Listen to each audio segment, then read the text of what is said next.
Sa mga nagtatanong kung nasa na ang 20 pesos na bigas, ito ang aking tugon. Napatunayan na natin na kaya na natin ang 20 pesos sa bawat kilo ng bigas nang hindi malulugi ang ating mga magsasaka.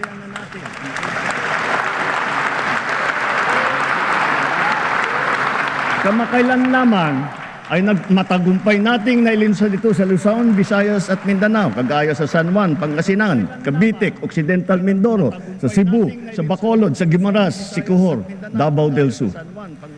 At dahil sa ilalaan nating 113 bilyong piso upang palakasin ang mga programa ng DA, ilulunsad na natin ito sa buong bansa sa pamamagitan ng daan-daang kadiwa store at center sa iba't ibang lokal ng pamahalaan.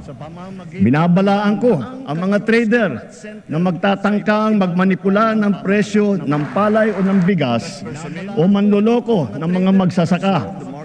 Hahabulin namin kayo dahil ang trato namin sa inyong ginagawa ay tinuturing naming economic sabotage.